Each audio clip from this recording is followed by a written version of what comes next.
المومن نام آیت 28 کے فقرے وقال رجل مؤمن من آل فرعون سے ماخوذ ہے، یعنی وہ سورہ جس میں اس خاص مومن کا ذکر آیا ہے۔ زمانہ نزول ابن عباس اور جابر بن زید کا بیان ہے کہ یہ سورہ زمر کے بعد متصلاً نازل ہوئی ہے، اور اس کا جو مقام قرآن مجید کی موجودہ ترتیب میں ہے وہی ترتیب نزول کے اعتبار سے بھی ہے۔ حالات نزول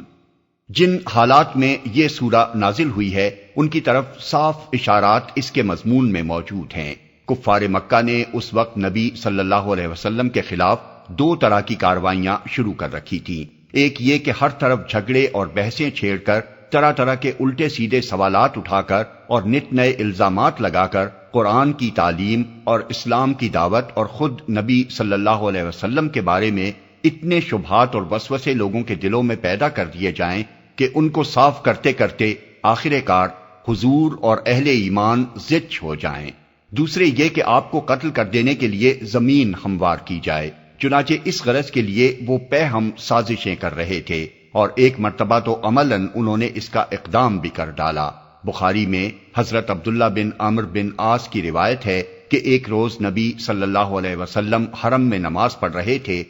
یکایک عقبہ بن ابی معیط آگے بڑھا اور اس نے آپ کی گردن میں کپڑا ڈال کر اسے بل دینا شروع کر دیا تاکہ گلا گھونٹ کر آپ کو مار ڈالے، مگر عین وقت پر حضرت ابو بکر پہنچ گئے اور انہوں نے دھکا دے کر اسے ہٹا دیا۔ حضرت عبداللہ کا بیان ہے کہ جس وقت ابو بکر صدیق اس ظالم سے کشمکش کر رہے تھے اس وقت ان کی زبان پر یہ الفاظ جاری تھے کہ کیا تم ایک شخص کو صرف اس قصور میں مارے ڈالتے ہو کہ وہ کہتا ہے میرا رب اللہ ہے۔ تھوڑے اختلاف کے ساتھ یہ واقعہ سیرت ابن حشام میں بھی منقول ہوا ہے، اور نسائی اور ابن ابی حاتم نے بھی اسے روایت کیا ہے۔ موضوع اور مباحث صورتحال کے ان دونوں پہلوؤں کو آغاز تقریر ہی میں صاف صاف بیان کر دیا گیا ہے، اور پھر آگے کی پوری تقریر انہی دونوں پر ایک انتہائی مؤثر اور سبق آموز تبصرہ ہے۔ قتل کی سازشوں کے جواب میں مومن آل فرعون کا قصہ سنایا گیا ہے۔ آیات 23 تا 55، اور اس قصے کے پیرائے میں 3 گروہوں کو 3 مختلف سبق دیے گئے ہیں۔ ایک، کفار کو بتایا گیا ہے کہ جو کچھ تم محمد صلی اللہ علیہ وسلم کے ساتھ کرنا چاہتے ہو یہی کچھ اپنی طاقت کے بھروسے پر فرعون حضرت موسیٰ کے ساتھ کرنا چاہتا تھا۔ اب کیا یہ حرکتیں کر کے تم بھی اسی انجام سے دوچار ہونا چاہتے ہو جس سے وہ دوچار ہوا؟ دو، محمد صلی اللہ علیہ وسلم اور آپ کے پیروؤں کو سبق دیا گیا ہے کہ یہ ظالم بظاہر خواہ کتنے ہی بالادست اور چیرہ دست ہوں، اور ان کے مقابلے میں تم خواہ کتنے ہی کمزور اور بے بس ہو، مگر تمہیں یقین رکھنا چاہیے کہ جس خدا کے دین کا بول بالا کرنے کے لیے تم کام کر رہے ہو اس کی طاقت ہر دوسری طاقت پر بھاری ہے، لہٰذا جو بڑی سے بڑی خوفناک دھمکی بھی یہ تمہیں دے سکتے ہیں اس کے جواب میں بس خدا کی پناہ مانگ لو، اور اس کے بعد بالکل بے خوف ہو کر اپنے کام میں لگ جاؤ۔ خدا پرست کے پاس ظالم کی ہر دھمکی کا بس ایک ہی جواب ہے، اور وہ ہے انی عذتُ بربی و ربکم من کل متکبر لا یؤمن بیوم الحساب۔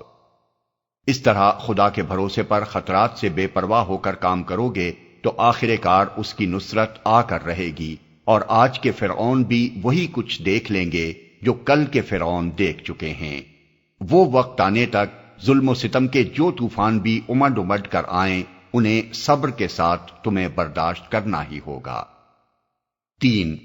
ان 2 گروہوں کے علاوہ ایک تیسرا گروہ بھی معاشرے میں موجود تھا، اور وہ ان لوگوں کا گروہ تھا جو دلوں میں جان چکے تھے کہ حق محمد صلی اللہ علیہ وسلم ہی کے ساتھ ہے، اور کفار قریش سراسر زیادتی کر رہے ہیں، مگر یہ جان لینے کے باوجود وہ خاموشی کے ساتھ حق و باطل کی اس کشمکش کا تماشا دیکھ رہے تھے۔ اللہ تعالیٰ نے اس موقع پر ان کے ضمیر کو جھنجھوڑا ہے اور انہیں بتایا ہے کہ جب حق کے دشمن علانیہ تمہاری آنکھوں کے سامنے اتنا بڑا ظالمانہ اقدام کرنے پر تل گئے ہیں تو حیف ہے تم پر اگر اب بھی تم بیٹھے تماشا ہی دیکھتے رہو۔ اس حالت میں جس شخص کا ضمیر بالکل مر نہ چکا ہو اسے تو اٹھ کر وہ فرض انجام دینا چاہیے جو فرعون کے بھرے دربار میں اس کے اپنے درباریوں میں سے ایک راست باز آدمی نے اس وقت انجام دیا تھا جب فرعون نے حضرت موسیٰ کو قتل کرنا چاہا تھا۔